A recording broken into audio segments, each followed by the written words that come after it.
Seja bem-vinda ao Gineca Responde.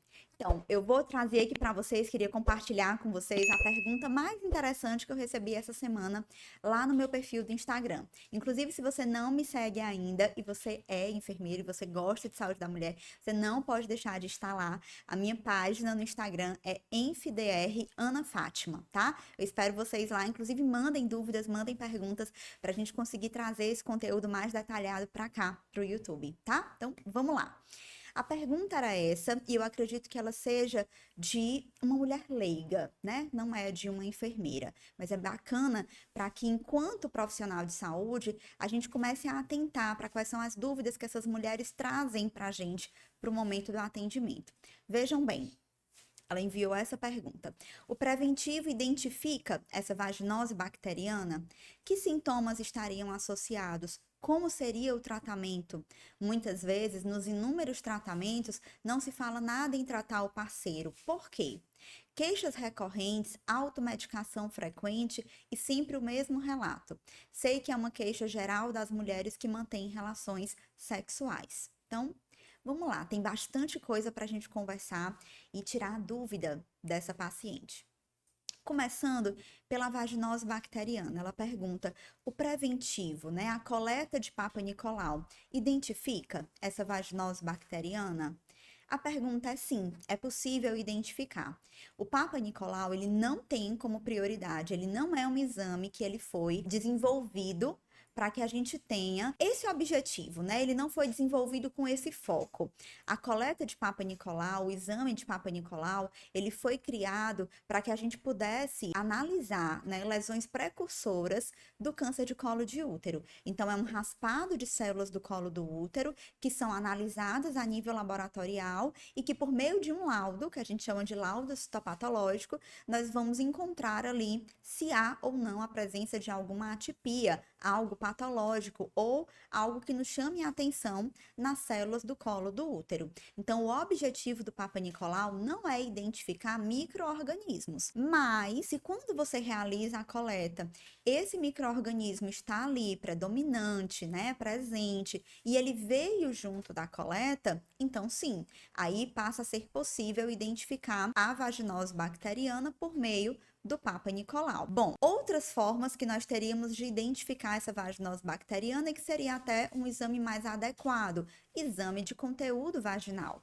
Então, a vaginose bacteriana, ela é uma condição, causa um corrimento vaginal, né? É uma síndrome que causa corrimento vaginal e que ela não é uma infecção sexualmente transmissível. Ela se apresenta por meio de um corrimento branco perolado, tem uma característica bem importante da questão do odor de peixe podre, é muito conhecida por isso. Esse odor, inclusive, fica mais predominante no período menstrual ou na relação sexual, pela própria questão do pH, que altera, né, que está alterado nesses momentos. Então, a vaginose bacteriana acontece por um desequilíbrio da flora vaginal, é causada por uma bactéria, um conjunto de bactérias, e isso faz com que aconteça esse corrimento incômodo com esse odor. Então, é assim que ela se apresenta.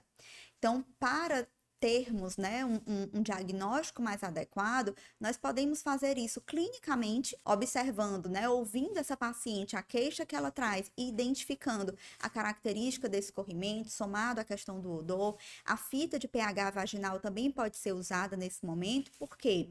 Porque no momento que a paciente está com vaginose bacteriana, o pH vaginal está mais alto, né, mais básico, está mais elevado por conta desse desequilíbrio da flora vaginal.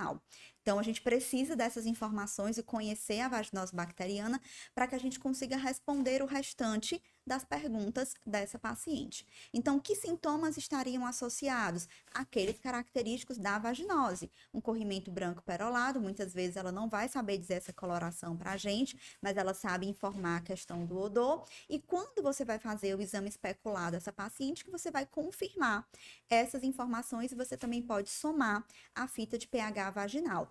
Quando não for possível identificar clinicamente ou você não esteja seguro para fechar essa suspeita diagnóstica, né, apenas clinicamente, você pode então solicitar um exame de conteúdo vaginal, colher o corrimento dessa paciente e mandar para o laboratório.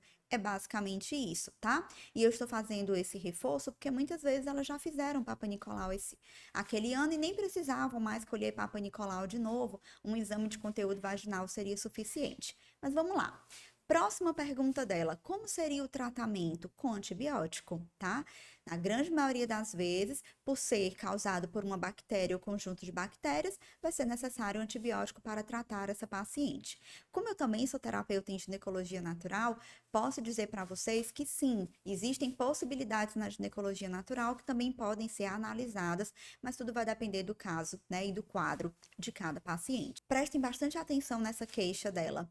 Muitas vezes, nos inúmeros tratamentos, não se fala nada em tratar o parceiro. Por quê? Porque a vaginose bacteriana não é uma IST, como falamos agora há pouco. Ela não é uma infecção sexualmente transmissível. Essa bactéria ou grupo de bactérias que estão causando esses sintomas, esse desequilíbrio da flora vaginal, não foi adquirido de outra pessoa.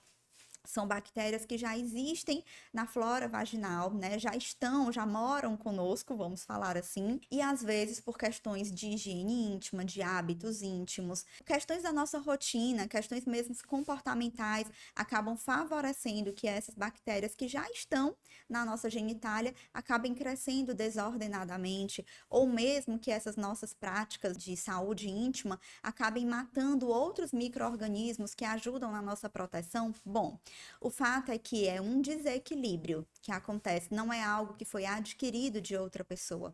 Por isso que a gente não fala em tratar parcerias sexuais quando o diagnóstico é vaginose bacteriana, tá? Mas vale lembrar que o pH do sêmen, ele é elevado. Então, a gente também precisa ouvir essa paciente disserar se esse quadro de vaginose ele não está acontecendo depois das relações sexuais pela alteração do pH que acontece pela presença do sêmen. Isso também pode ser investigado. Por fim, ela fala isso, queixas recorrentes, automedicação frequente, né? E voltando sempre o mesmo relato, e ela diz que essa é uma queixa frequente das mulheres que mantêm relação sexual. Então, investigar o que é que pode estar causando esse desequilíbrio dessa flora e alterando o pH vaginal. Vamos investigar as questões das práticas sexuais, orientar a higiene íntima, como é que está a higiene da roupa íntima, como é que é o dia a dia dessa paciente, quais são as práticas dela, para que a gente possa auxiliá-la a resolver, não só tratar e nesse momento, né, momentaneamente resolver esse problema, mas também contribuir para que não aconteça mais. Então, espero que vocês tenham gostado. A gente está inaugurando esse quadro. Continuem a mandar as perguntas, as dúvidas para a gente lá no Instagram e me segue, continua me seguindo aqui para que você não perca nada desse conteúdo voltado para nós, enfermeiras que amam saúde da mulher. Até mais!